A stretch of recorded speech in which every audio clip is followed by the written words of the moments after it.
नमस्कार बच्चों, मैं विकास शर्मा स्वागत करता हूं आप सभी का Shri Shyam group of education के यूट्यूब चैनल पर। अपने प्लस टू की फिजिक्स पढ़ रहे हैं और आज जो टॉपिक पढ़ने वाले हैं वो हमारा टॉपिक है एक समान चुंबकीय क्षेत्र में छड़ चुंबक पर बल आघूर्ण। एक समान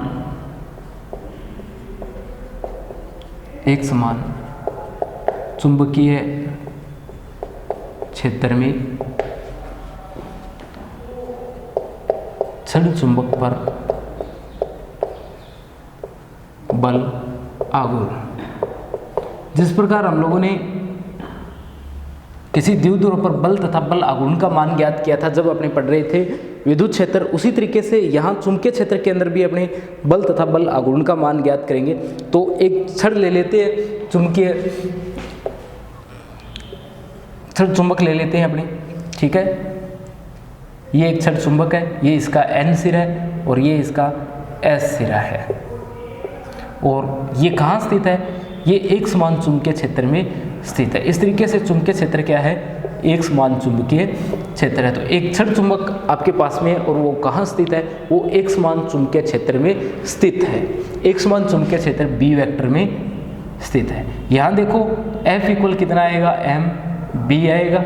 और यहाँ देखोगे तो F इक्वल MB आएगा। या ये लिख सकते हो आप लोग F इक्वल माइनस MB, ठीक है। या सीधा लिख सकते हो F इक्वल माइनस की बजाय सीधा क्या लिख सकते हो? MB लिख सकते हो। चाहो तो माइनस लिख दो या फिर आप लोग प्लस लिख दो। देखो आगे, अब यहाँ पर अगर आप लोग देखो तो इस कंडीशन के अंदर छड़ के चुंबक, ये छड़ जो आपके पास में, इसके दो सिरे, एक सिरा N है और एक सिरा S है। N सिरे पर देखो तो बल लग रहा है F इक्वल MB और यहाँ भी बल लग रहा है S सिरे पर F इक्वल MB, परंतु दोनों बलों की दिशाएं विपरीत है। एक की चुंबकीय क्षेत्र की दिशा में और एक की दिशा चुंबकीय क्षेत्र के विपरीत है। दोनों की दिशाएं क्या है? एक दूसरे के विपरीत है।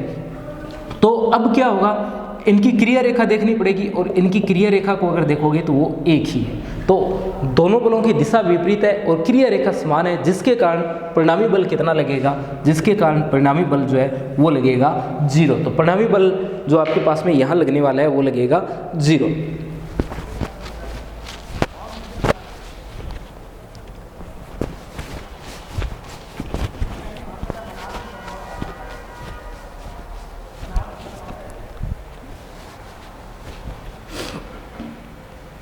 दूसरा, इसके साथ साथ इसमें यदि बल आघूर्ण का मान भी अगर आप लोग देखो ना तो वो भी कितना आएगा?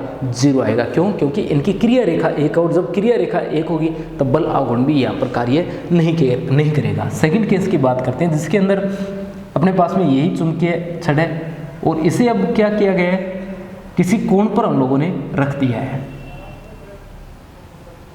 ये N सिरा है, ये S सिरा है।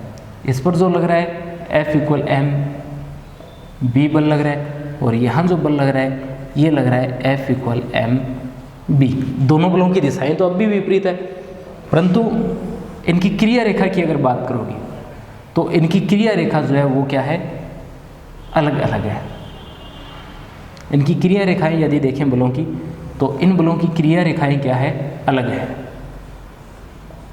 ठीक है। दोनों बलों की यदि क्रिया रेखा आप लोग देखोगे तो क्रिया रेखा दोनों की क्या है? अलग है। जैसे इस बल की क्रिया रेखा देखें तो ये तो इस डायरेक्शन के अंदर है और इसकी यहाँ पर है। दोनों बलों की क्रिया रेखाओं के मध्य दूरी आ गई।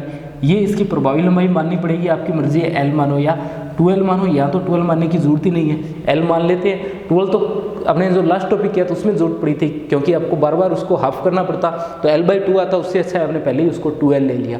यहाँ प्रभावी जो लंबाई उसे मैंने कितना मान लिया है? L मान लिया है। और यहाँ से मैं एक लंब खींच देता हूँ इस पर, इस तरीके से। इसका नाम मैं मान लेता हूँ P। तो ये आपके पास में बन गया A, चलो PQRS के रूप में लिखता हूँ, PQR, ठीक है। तो इतना सोल्व करने के बाद में अपने ये भी मान रहे हैं कि इसका जो अक्ष है चुंबकीय छड़ का, ये थीटा कोण बना करके स्थित है। तो यहाँ भी कोण कितना बनेगा? थीटा बनेगा। कितना कोण बनेगा?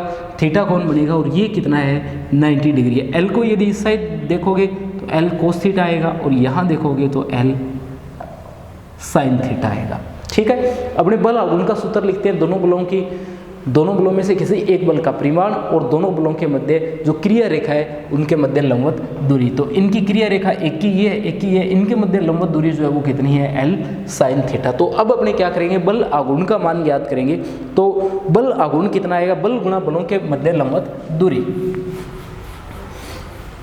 टो का मान कितना आएगा, टो का मान आएगा टो इक्वल बल गुणा बलों की क्रिया रेखाओं के मध्य लंबवत दूरी, बल गुणा बलों की क्रिया रेखाओं के मध्य लंबवत दूरी। तो टो आपका बना, बल आपको लिखना है, दोनों में से किसी एक बल को लिख लो, परिमाण के रूप में लिखते हैं तो दोनों बल बराबर है, बस दिशा विपरीत है, यानी एक प्लस का ले सकते हो तो दूसरा माइनस का है। फिर यहाँ तो आपको परिमाण लेना है, परिमाण कितना है, दोनों का ही एम बी है, और इनकी क्रिया रेखाओं के मध्य लंबवत दूरी, ये इनकी क्रिया रेखा है और इनके मध्य लंबवत दूरी कितनी है, एल साइन थीटा है। तो यहाँ कितना आएगा, एल साइन थीटा आएगा। देखिए आगे ये बना tau M L B sine theta, ये किसका सूत्र है, m इंटू एल, ये चुंबकीय आघूर्ण का सूत्र होता है। छड़ चुंबक का चुंबकीय आघूर्ण कैपिटल M होता है, ध्रुव प्रबलता गुना उनकी प्रभावी लंबाई। तो ये आपके पास में बनता है tau equal capital M B sine theta, ठीक है। यानी टो वेक्टर आपका बन गया m vector cross b vector. Tau vector का सूत्र क्या बना, टो वेक्टर का सूत्र आपके पास में बन गया है m vector cross b vector. Special case यदि इसके अंदर देखें तो दो स्पेशल केस बना सकते हो, एक तो थीटा का मान 0 रख करके, यानी छड़ चुंबक जो है उसे चुंबकीय क्षेत्र की दिशा में रख देते तो थीटा इक्वल कितना बनता, 0 डिग्री, ये केस फर्स्ट है। तो यदि ये 0 डिग्री होता है तो यहाँ से आप लोग देख सकते हो साइन 0 का मान कितना होता है, 0, यानी बल आघूर्ण इस कंडीशन में जो लगता है वो कितना लगेगा, 0 लगेगा। टो का मान कितना लगेगा, यहाँ पर 0 लगेगा। और ये अपने देख भी चुके हैं थोड़ी देर पहले, जब इस तरीके से हम लोगों ने छड़ चुंबक को रख दिया था तो यहाँ बल और बल आघूर्ण दोनों का मान कितना आ रहा था, 0 आ रहा था। क्यों, क्योंकि बल का मान तो सीधा 0 दिख रहा है और क्रिया रेखा भी क्या है, इनकी विपरीत है, ये एक ही क्रिया रेखा है इनकी, जिसकी वजह से बल आघूर्ण का मान भी क्या हो जाता है, 0 होता है। तो यहाँ टो कितना, 0। सेकंड केस यदि अपने लंबवत दिशा में इसे रख देते, यानी थीटा इक्वल 90 डिग्री की पोजीशन में रखते तो साइन 90 का मान 1 हो जाता और टो का मान अधिकतम प्राप्त होता कितना, एम बी। तो इस कंडीशन में टो आपको कितना प्राप्त हो जाता, अधिकतम प्राप्त होता टो इक्वल एम बी। नया टॉपिक देखते हैं, इसमें समरूप चुंबकीय क्षेत्र पे छड़ चुंबक को घुमाने में किया गया कार्य।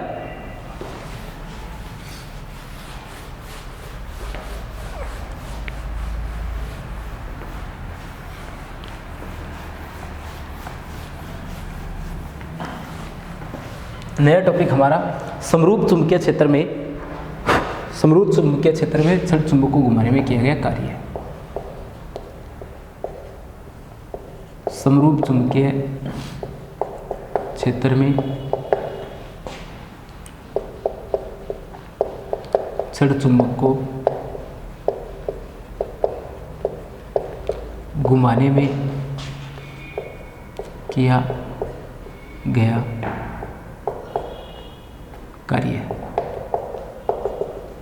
ठीक है। इस कार्य W का मान हम लोग क्या करेंगे, ज्ञात करेंगे। तो छड़ चुंबक को घुमाने में किया गया कार्य ज्ञात करना है। मान लेते हैं कि जो छड़ चुंबक आपके पास में, इसे कितना घुमाया गया है, इसे अलग कोण थीटा से घुमाया गया है। जो छड़ चुंबक आपके पास में, इसे अलग कोण डी थीटा से क्या कर दिया गया है, घुमा दिया है। घूर्णन गति आप लोग पढ़ करके आए हो 11वीं क्लास के अंदर।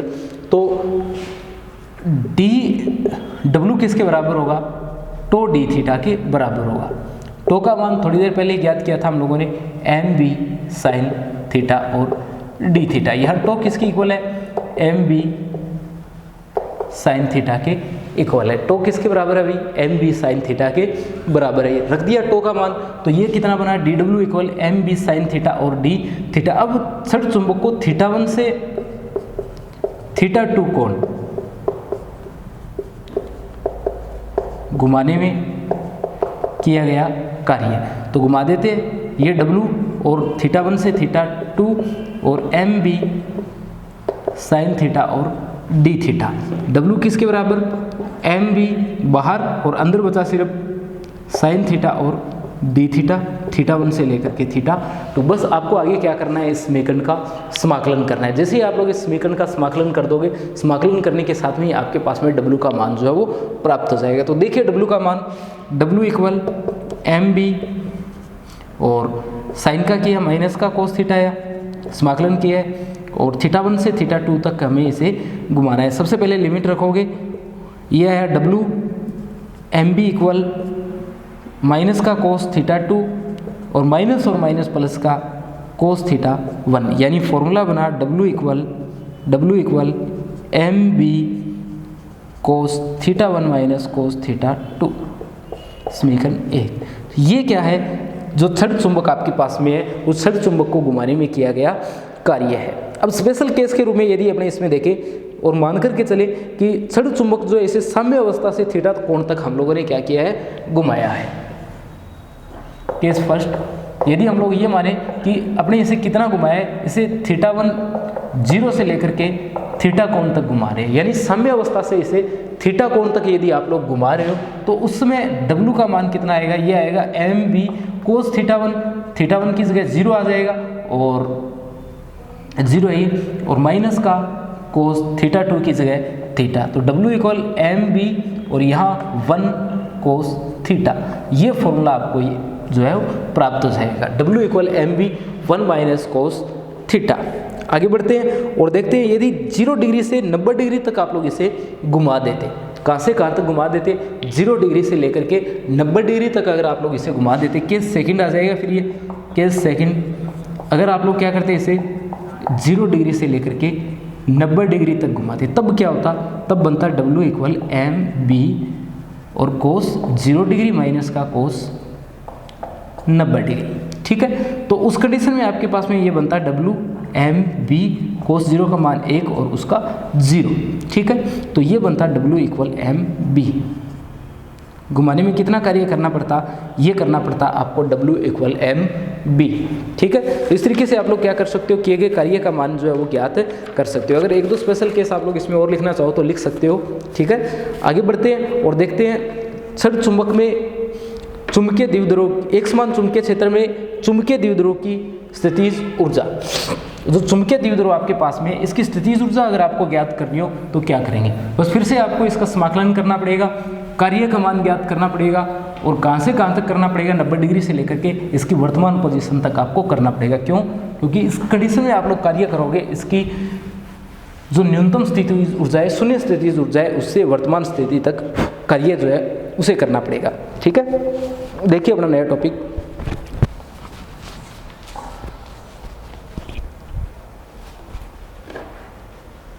एक समान चुंबकीय क्षेत्र में, एक समान चुंबकीय क्षेत्र में चुंबकीय द्विध्रुव की स्थितिज ऊर्जा,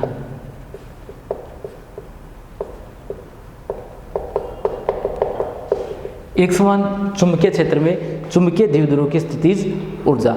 तो किसी छड़ चुंबक की स्थितिज ऊर्जा किसके बराबर आएगी, तो किसी छड़ चुंबक की स्थितिज ऊर्जा जो है वो आने वाली है उसे शून्य स्थितिज ऊर्जा से, उसे शून्य स्थितिज ऊर्जा से उसकी वर्तमान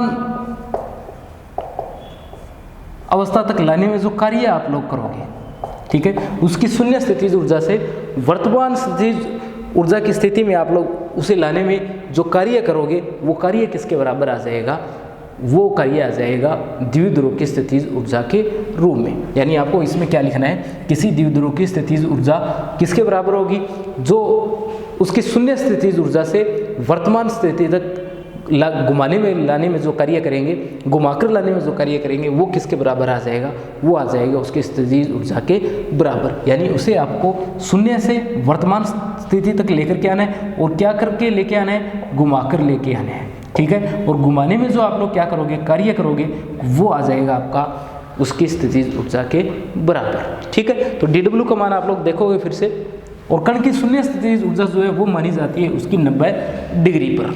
कब मानी जाती है, उसकी शून्य स्थितिज ऊर्जा ली जाती है 90 डिग्री पर। तो 90 डिग्री से थीटा तक घुमाने में जो कार्य करेंगे उसका मान हमें ज्ञात करना है। ये आएगा 90 डिग्री से थीटा तक क्या करना है आपको, इससे घुमाने में किया गया कार्य ज्ञात करना है, तो टो डी थीटा। ये बात आप लोग देखोगे आगे कि 90 डिग्री पर शून्य क्यों माना, स्पेशल केस जब आएंगे इसके। तो ये लिखा 90 डिग्री से इसकी थीटा पोजीशन, टो का मान अभी थोड़ी देर पहले तो ज्ञात किया था, टो equal M B sine theta और डी थीटा। कितना है, एम बी साइन थीटा और डी थीटा। आगे बढ़ते हैं और देखिए मान कितना आ जाएगा, ये आ जाएगा u इक्वल एम बी को बाहर रखा और समाकलन सिर्फ किसका, साइन थीटा का। तो ये है u equal M B, sine का समाकलन करोगे माइनस का कोस आएगा 90 से लेकर के थीटा तक। माइनस को पहले ही बार रख लेता हूँ मैं, माइनस का एम बी और कोस थीटा 90 से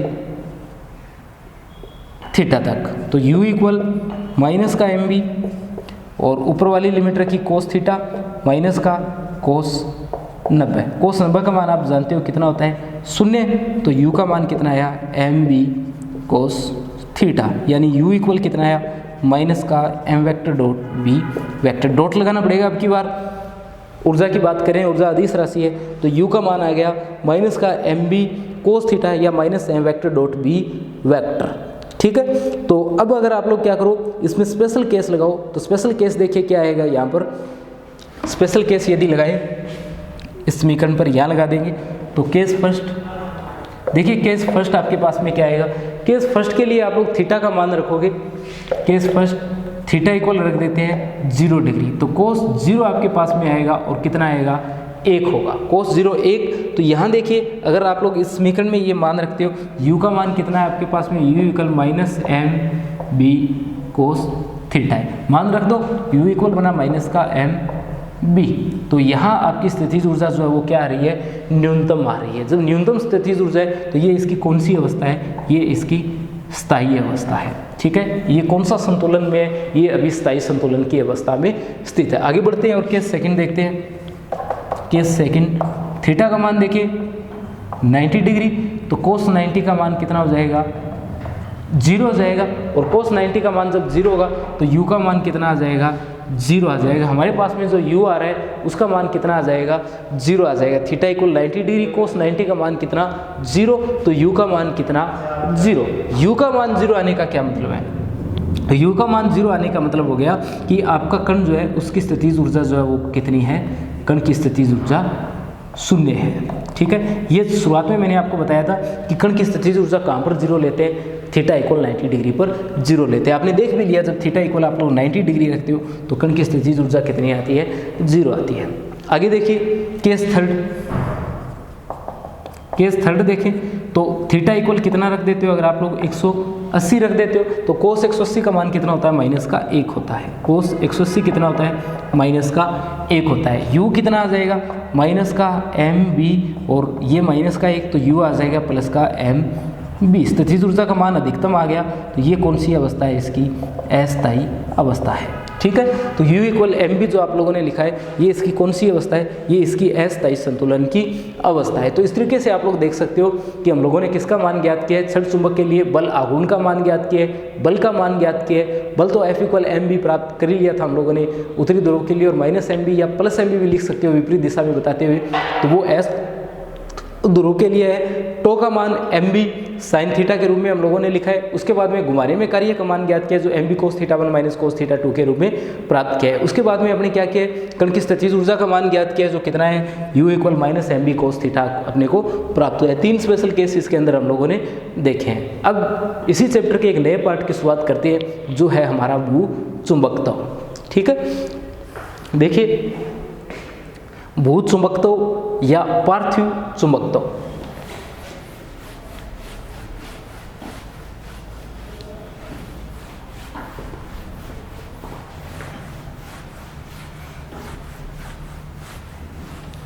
हमारा नया टॉपिक है भू चुंबकत्व या हम लोग जिसे क्या कहते हैं, पार्थिव चुंबकत्व कहते हैं। भू चुंबकत्व या पार्थिव चुंबकत्व, भू चुंबकत्व या क्या कहते हैं अपने इसे, पार्थिव चुंबकत्व, यानी पृथ्वी का चुंबकीय क्षेत्र। ठीक है, भू चुंबकत्व या पार्थिव चुंबकत्व। तो सबसे पहले देखें भू चुंबकत्व का मतलब क्या है।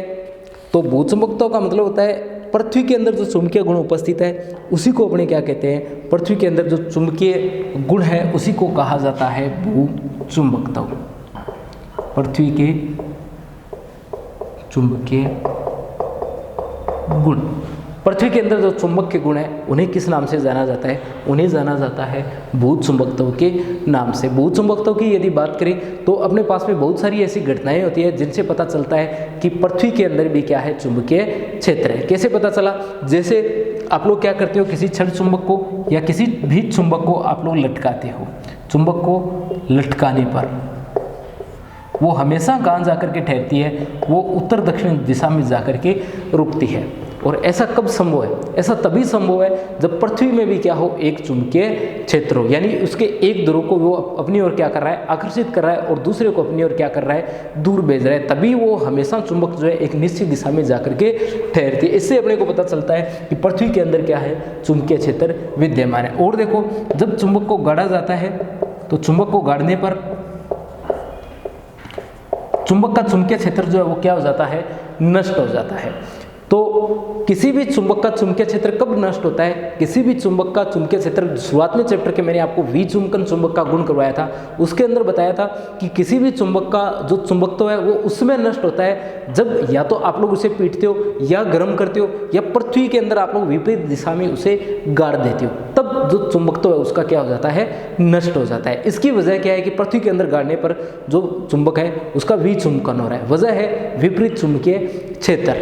ठीक है, पृथ्वी के अंदर चुंबकीय क्षेत्र है तभी उसका क्या हुआ है, विचुंबकन हुआ है। इसके अलावा अगर आप लोग सीधी कील को भी क्या कर देते हो, किसी जमीन में गाड़ देते हो, तो कुछ समय के बाद वो कील क्या बन जाती है, चुंबक बन जाती है। ठीक है, यानी किसी चुंबकीय पदार्थ को अगर आप लोग क्या कर देते हो, किसी चुंबकीय सुई को अगर आप लोग सीधी सुई को, चुंबकीय सुई आपके पास में, उसको आपने क्या कर दिया, जमीन में गाड़ दिया, तो वो चुंबकीय सुई क्या बन जाती है, चुंबक बन जाती है। किसी भी सुई को, कील को, यानी चुंबकीय पदार्थ होना चाहिए, जो चुंबकीय पदार्थ है उसे अगर आप लोग जमीन में गाड़ दोगे तो कुछ समय बाद उसमें भी किसके गुण आ जाएंगे, चुंबक के गुण आ जाएंगे। ऐसा कैसे संभव है? तो इसकी वजह है पृथ्वी का चुंबकीय क्षेत्र। इसके अलावा और देखें, जब भी आप लोग चुंबकीय क्षेत्र रेखाएं खींचते हो तो हमेशा आपको क्या प्राप्त होते हैं, उदासीन बिंदु जो है वो अवश्य प्राप्त होते हैं। अलग अलग पोजीशन पर उदासीन बिंदु प्राप्त होते हैं, मैंने आपको बताया था। तो उदासीन बिंदु क्यों प्राप्त होते हैं? मैंने आपको बताया था कि उदासीन बिंदु होते क्या है। तो उदासीन बिंदु वो बिंदु होते हैं, यानी आप लोग क्या करते हो, चुंबक जो है उसकी चुंबकीय क्षेत्र रेखाएं खींचते हो और पृथ्वी की खींचते हो, जिन पॉइंटों पर जाकर के पृथ्वी का चुंबकीय क्षेत्र और चुंबक का चुंबकीय क्षेत्र एक दूसरे के बराबर और विपरीत हो जाता है, यानी पृथ्वी का चुंबकीय क्षेत्र और चुंबक का जो चुंबकीय क्षेत्र है वो एक दूसरे को निरस्त कर दे, शून्य हो जाए, तभी क्या होता है, आपको उदासीन बिंदु प्राप्त होता है, जहां से होकर के कोई भी चुंबकीय क्षेत्र रेखाएं नहीं गुजर पाती। और पृथ्वी पर हमेशा जब भी आप लोग चुंबकीय क्षेत्र रेखाएं खींचते हो किसी भी चुंबक की, तो उदासीन बिंदु आपको प्राप्त होते हैं, जिससे इस बात की पुष्टि होती है कि पृथ्वी के अंदर क्या है, पृथ्वी के अंदर चुंबकत्व के गुण है। ठीक है, तो इस तरीके से अगर आप लोग देखो तो हमें पता चलेगा कि पृथ्वी जो है उसमें भी क्या होते हैं, चुंबक के गुण होते हैं। अब आगे देखते हैं अपने, यदि किसी चुंबकीय सुई को आप लोग इस प्रकार से लटका देते हो कि वो ऊर्ध्वाधर तल में क्या कर सके, स्वतंत्रता पूर्वक गति कर सके। ऊर्ध्वाधर तल का मतलब क्या है, ये जो तल है इस तरीके से गति करना, ठीक है, इस तरीके से ऊपर नीचे गति करना। तो ये चुंबकीय सुई है आपके पास में, इसे आप लोग क्या कर दो, स्वतंत्रता पूर्वक लटका दो और पृथ्वी के एक सिरे से दूसरे सिरे की ओर लेकर के जाओ। तो आप लोग देखोगे कि दो जगह पृथ्वी पर ऐसी आएगी जब ये चुंबकीय सुई क्या हो जाएगी, पूर्णतः ऊर्ध्वाधर खड़ी हो जाएगी, और दो जगह ऐसी होगी जहां ये पूर्णतः क्या हो जाएगी, क्षैतिज हो जाएगी। जिन बिंदुओं पर ये अपनी चुंबकीय सुई ऊर्ध्वाधर होती है उनको कहा जाता है चुंबक के ध्रुव। ठीक है, उन्हें अपने क्या कहते हैं, पृथ्वी के जो चुंबक तो है उनके ध्रुव के नाम से हम लोग उसे जानते हैं। ठीक है, और जहां वो पूर्णतः क्षैतिज हो जाती है वो क्या है, वो है उसका निरक्ष, और अन्य स्थान पर क्या करती है, अन्य स्थान पर वो कुछ ना कुछ कोण जो है वो पृथ्वी के साथ में बनाती है।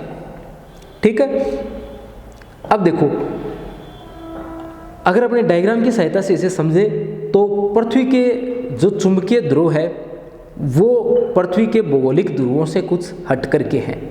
क्यों? क्योंकि पृथ्वी की चुंबकीय अक्ष जो है वो भौगोलिक अक्ष से एक कोण बनाती है। यदि अपने डायग्राम बनाए पृथ्वी का, ये माने कि पृथ्वी है और ये क्या है, पृथ्वी का निरक्ष है, अक्ष है ये पृथ्वी का, और यहाँ अपनी निरक्ष बना दे, तो हम लोग देखते हैं कि आपको जो पृथ्वी के चुंबकत्व के अक्ष और निरक्ष प्राप्त होते हैं वो बिल्कुल इन्हीं जगह प्राप्त नहीं होते हैं, वो थोड़े से हट करके होते हैं। उनके मध्य एक कोण होता है, वो कोण होता है 11.3 डिग्री का। ये आपके पास में भौगोलिक उत्तर और दक्षिण है, ये आपके पास में चुंबकीय उत्तर और दक्षिण है। मैंने आपको बताया था कि पृथ्वी के केस में उल्टा होता है, जहाँ से क्षेत्र रेखाएं निकलनी चाहिए वहाँ से प्रवेश करती है और जहाँ से प्रवेश करनी चाहिए वहाँ से चुंबकीय क्षेत्र रेखाएं निकलती है। ठीक है, तो जो भौगोलिक अक्ष और निरक्ष अपने बनाते हैं वो क्या करते हैं, कोई ना कोई एक कोण जो है वो बनाते हैं। और वो कोण कितना डिग्री का बनता है, वो कोण बनता है 11.3 डिग्री का। कौन बनाता है ये कोण, पृथ्वी का भौगोलिक अक्ष पृथ्वी के चुंबकीय अक्ष के साथ में बनाता है। ये चुंबकीय अक्ष है, निरक्ष है ये चुंबकीय निरक्ष, और ये पृथ्वी का भौगोलिक निरक्ष है। ठीक है, और ये जो है ये अक्ष है, पृथ्वी के चुंबकीय अक्ष और भौगोलिक अक्ष के मध्य क्या होता है, हमेशा एक कोण बनता है। वो कोण कितना डिग्री का बनता है, वो कोण बनता है 11.3 डिग्री का। हालांकि यहाँ से प्रश्न बने तो नहीं है, पर आप लोग इस कोण को जरूर ध्यान रख लेना कि पृथ्वी के भौगोलिक अक्ष और जो चुंबकीय अक्ष है उसके मध्य कितने डिग्री का कोण बनता है, तो वो कोण बनता है 11.3 डिग्री का। अब तक तो इसके बारे में नहीं पूछा है, फिर भी आपको इसके बारे में पता होना चाहिए कि जो भौगोलिक अक्ष है वो चुंबकीय अक्ष के साथ में कितनी डिग्री का कोण बनाता है, तो वो बनाता है 11.3 डिग्री का कोण। अगर देखें पृथ्वी के उत्तरी चुंबकीय ध्रुव की स्थिति, पृथ्वी के उत्तरी चुंबकीय ध्रुव और दक्षिणी चुंबकीय ध्रुवों की अगर स्थिति देखी जाए, एक तो पृथ्वी के उत्तरी चुंबकीय ध्रुव, पृथ्वी के उत्तरी चुंबकीय ध्रुव, और दूसरी देखी जाए पृथ्वी के दक्षिणी चुंबकीय ध्रुव। इन दोनों की अगर अपनी पोजीशन देखें तो जो पृथ्वी का उत्तरी चुंबकीय ध्रुव है वो आपको प्राप्त होता है 79.74 डिग्री, 79.44 डिग्री नॉर्थ, और 71.8 डिग्री वेस्ट। 71.8 है, 71.8 डिग्री, 71.8 डिग्री वेस्ट, ये इसका अक्षांश और ये इसका देशांतर। ये इनकी अक्षांशीय और देशांतर जो पोजीशन है वो है, एक की तो है 79.74, 71.8, और दूसरे की जो है वो है 79.74 साउथ और 108.22 ईस्ट, 108.22 ईस्ट। ये इसकी अक्षांश और ये इसका देशांतर है। ठीक है, ये इनकी पोजीशन जो है अपने को प्राप्त हो जाती है। और ये स्थित कहाँ पर है, एक तो है आपका उत्तरी कनाडा में स्थित और दूसरा स्थित है अंटार्कटिका में। एक तो है अंटार्कटिका में और दूसरा स्थित है उत्तरी कनाडा में। ठीक है, इसका थोड़ा ध्यान रख लेना। अगर आप लोग रखना चाहो तो संभावना तो कम है यहाँ से प्रश्न बनने की, फिर भी अगर ध्यान रखना चाहो तो आप लोग ध्यान में रख सकते हो। इस बात का जरूर ध्यान रखना कि इससे पहले आप लोग उत्तरी कनाडा और अलास्का के बारे में पढ़ चुके हो, वो अलग है। वहाँ पर आपको क्या दिखाई देता है, वहाँ पर आपको उत्तरी ध्रुवीय ज्योति जो है वो दिखाई देती है। ध्रुवीय ज्योति अपने जिसे बोलते हैं वो आपको वहाँ पर दिखाई देती है। तो इस तरीके से अपने ये कुछ एक गुण हैं जो अपने को क्या बताते हैं, जो बताते हैं कि पृथ्वी के अंदर भी क्या है, चुंबकीय क्षेत्र है। पृथ्वी के अंदर भी चुंबकीय उत्तरी ध्रुव, चुंबकीय दक्षिणी ध्रुव है। आपको ध्यान ये रखना है कि पृथ्वी के जो ये चुंबकीय उत्तरी ध्रुव और चुंबकीय दक्षिणी ध्रुव है, ये भौगोलिक उत्तरी ध्रुव और भौगोलिक दक्षिणी ध्रुवों से थोड़े अटकर के हैं। ठीक है, इनकी पोजीशन अगर आप लोग याद रखना चाहो तो मेरे सामने लिख दिए, इन पोजीशन को भी आप लोग जो है वो याद रख सकते हो। और इसके अलावा अपने कुछ एक कारण आते हैं कि पृथ्वी के चुंबकत्व जो है इसके कारण क्या है, पृथ्वी के चुंबकत्व के कारण, कि ऐसे कौन से कारण हैं जिनके कारण क्या है, पृथ्वी के अंदर चुंबकीय क्षेत्र है। तो इसके बारे में बहुत सारे अलग अलग वैज्ञानिकों के अलग अलग मत है कि पृथ्वी के जो चुंबकत्व है उसके कारण क्या क्या है। इसके अंदर एक जो आपके विचार आता है वो आता है सर गिलबर्ट का। सर गिलबर्ट नाम के जो वैज्ञानिक है उनका आता है सर गिलबर्ट का, और एक आता है एल सीसर का। दो आते हैं, एक तो आता है गिलबर्ट का और एक आता है एल सीसर का। इनमें से अपने वर्तमान में ये मान्य है एल सीसर वाला।